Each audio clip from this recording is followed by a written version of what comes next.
Why are you writing a book? If you don't know why, I guarantee you, you will never finish it.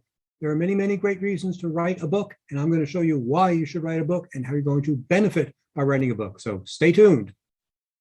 Hi, I'm Dan Janelle. I'm the author of more than a dozen books, including Write Your Book in a Flash. I'm a book coach, developmental editor, and ghostwriter, and no matter where you are in the writing process, I can help you write your book. Let's get started. If you are a speaker, author, coach, consultant, new business owner, small business owner, entrepreneur, if you own your own business, you're in the right place, because I'm going to show you how a book can transform your business. I've interviewed people just like you who knew they needed to write a book to separate themselves from everyone else so they could get more business, but they didn't know how to start, they didn't know what to do, and then they figured it out and they shared their best ideas with me. So I'm sharing some of those great ideas with you. But I learned this myself in a very unique way. You see, my background is in high-tech PR. I did the PR for companies like Kpro and Commodore back when they were synonymous with the word computer. So it goes back a pretty long ways. And I go to the Software Publishers Association meetings every 6 months to look for clients. You know, I'd speak on a panel, I'd lead a training session, I'd give a speech, and I'd network with people. And people knew me. You know, I was pretty famous, if I can say so myself.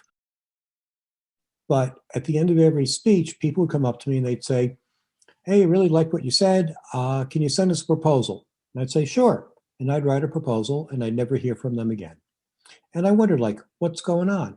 And I realized what was happening, because even though I had great credentials, every other PR person at that conference had great credentials too. You know, we all went to good schools, we all had good clients, we all had great testimonials, we all had great track records, you know, we wore our suits and our jackets properly, you know. In other words, we didn't stand out from one another. We were a commodity in the eyes of our prospects. And I'm wondering, do your prospects think that you're a commodity, even though you know you're better than everyone else in your industry? Chances are you're shaking your heads yes. And that's when I discovered what separates me from everyone else. You see, I was a journalist. You know, I went to Northwestern University. I majored in journalism. I wanted to write the great American novel, you know, to-do list, write the great American novel. That hasn't happened yet. But I have written 12 books, and those books have been translated to 6 languages. So I know a little something about writing a book. But my first book was actually written because I thought I could write a book. I thought it would be fun to write a book. What I didn't realize is that when I wrote the book, people treated me differently.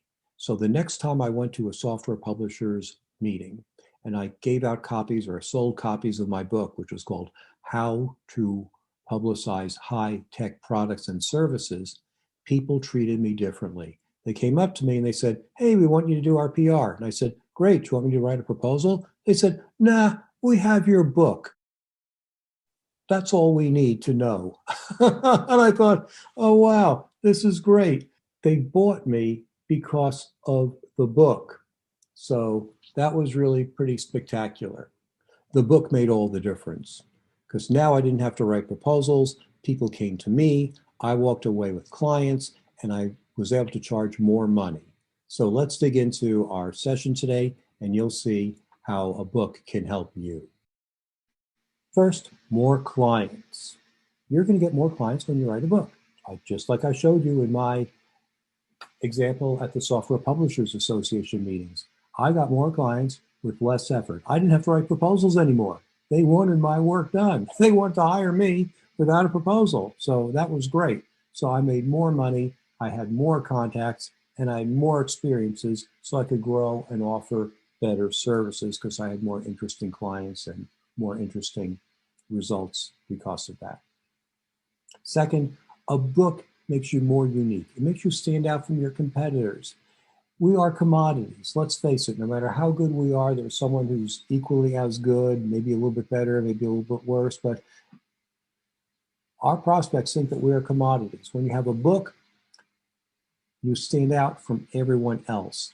Plus, they see your process. They see how you think. They see how you work. They see how you go through things. And you know, this is a great time saver because people either like your process or they don't like your process. And if they like it, you're going to get a client right away. My friend Alexandria Watkins is an expert on naming products. You've heard of the Baconator? She created the Baconator. Other products as well. Now, you might have heard, or if you've taken a drug, you probably know that it has weird names, you know, Greek names, Latin names, a lot of X's, Y's, hard to pronounce names, such like that. That's not her. That's not the way she works. She has a style called the SMILE test. And the S stands for various things, the M stands for various things. I don't remember. But it makes it basically, it's like, is it easy to remember? Can people repeat it? Can people spell it easily? Things like that. Anyway, if you like her process, you're going to hire her.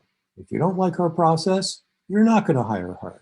So she saves a lot of time by not talking to people who aren't going to get her and her ideas and her process. And she'll save a lot of time by signing immediately the people who say, yeah, I get it. I want the Baconator. That's what I want. I want a product called Kiss My Face, or a yogurt product called Spoon Me. In fact, the Spoon Me store sells more shirts, logos, and branded items than they do yogurt or ice cream, which I thought was great. So that's how a book can make you unique. The book also makes you more credible. Let's face it, authors are seen as experts, so it's easier to win new clients because you're more credible. Plus, when you have a book, you get invited to speak at conferences, at podcasts, and webinars, and summits, and all those other places where you can get exposure, where you have more visibility and more opportunities to meet more people and make more sales.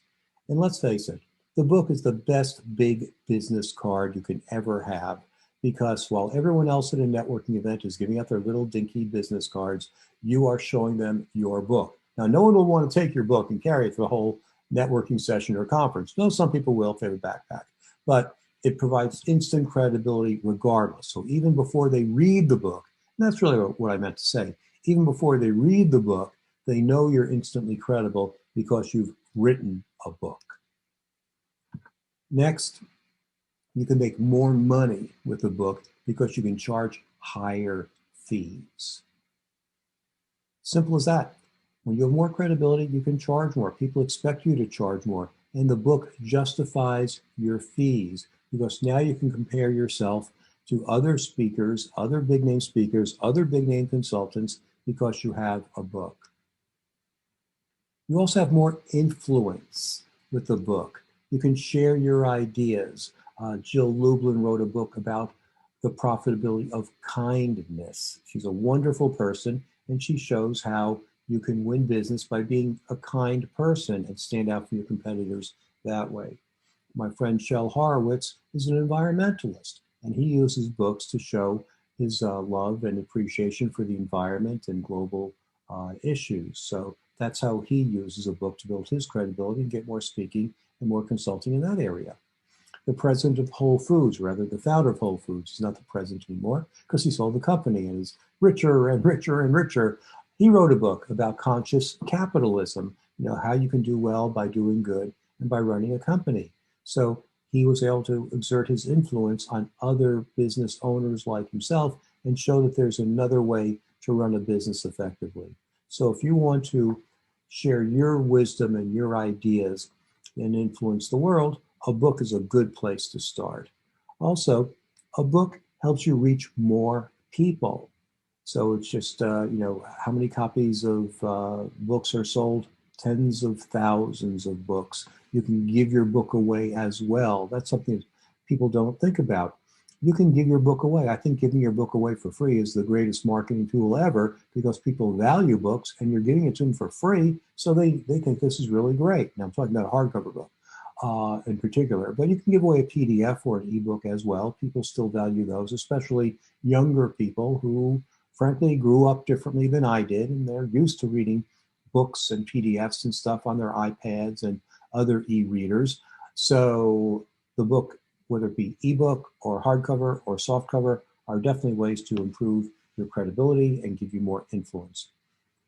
Plus, when you have a book, people quote you. They quote you in their articles. So these could be influencers, they could be reporters, they could be broadcasters, they could be podcasters. They could just be people doing internal reports at their own companies and are referring to you in their articles and their speeches, and they're spreading your word, they're spreading your name, they're spreading your fame, and you get hired as well. Fame, okay. Let's talk about fame. I actually am quite humble, if I say so myself, and I am not into the fame game, but there are a lot of people who are. There are people who are the Kardashians. They want to be the next Kardashians. They want to be influencers. They want to be known for being known. They want to be celebrities. And if that's you, more power to you. Who am I to judge? You know, but the book will give you that kind of fame because reporters interview authors, podcasters interview authors. It's a way to stand out and show that you actually know your stuff. So you can definitely become more famous if you've written a book. Well, that about wraps it up for day one. But I do want to leave you, oh, I'm sorry. Next, you can leave a legacy. When you write a book, you're really telling your kids and your grandkids about what you accomplished in your life. So that could be a great idea for a memoir, or if you're in business, you can inspire people in your industry with your ideas, your tips, your stories. I read Phil Knight's book. He's the president of Nike, and it was it was a very interesting story. It was not a easy climb to become one of the top shoe and sneaker sellers in the world. It was a long, difficult story with lots of ups and downs, and more downs than ups, frankly. You never would have known that. You never would have thought that. But by reading the book, I got a great admiration for him and what he went through. And it was a very inspiring story for anyone else hoping to start a business or go public or hire people. A lot of lessons to be learned from that book. I'd highly recommend it. The book's called Shoe Dog, and it's by Phil Knight.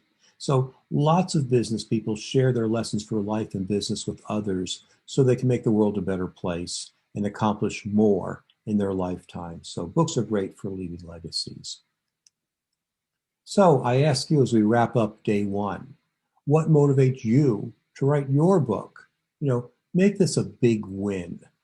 Think about all the great things that will happen when you write the book: more money, more fame, more influence, more credibility, better clients, fun clients, more money. Hey, did I mention more money? Okay. Number two, what will you lose if you don't write your book? Well, you won't have that money. You won't have that fame. You won't have those great clients. You'll be stuck with rotten, horrible clients. You know, what does this mean to you? Answer that question. Well, how will you feel when you write that book? And how will you feel if you don't write that book? Will you feel like you missed an opportunity? Will you feel like some people have interviewed on my podcast who say, it took me 3 years to write my first book and 4 months to write my second book, because now I knew what I was doing and I saw the benefits of it, so I can't wait to write my third book. How will you reward yourself big time when you finish your book? What is that big payoff that you're going to do to reward yourself? You know, think about how you're going to look, feel, sound when you've written a book. You can watch dozens of other videos on how to write your book in a flash by clicking this link.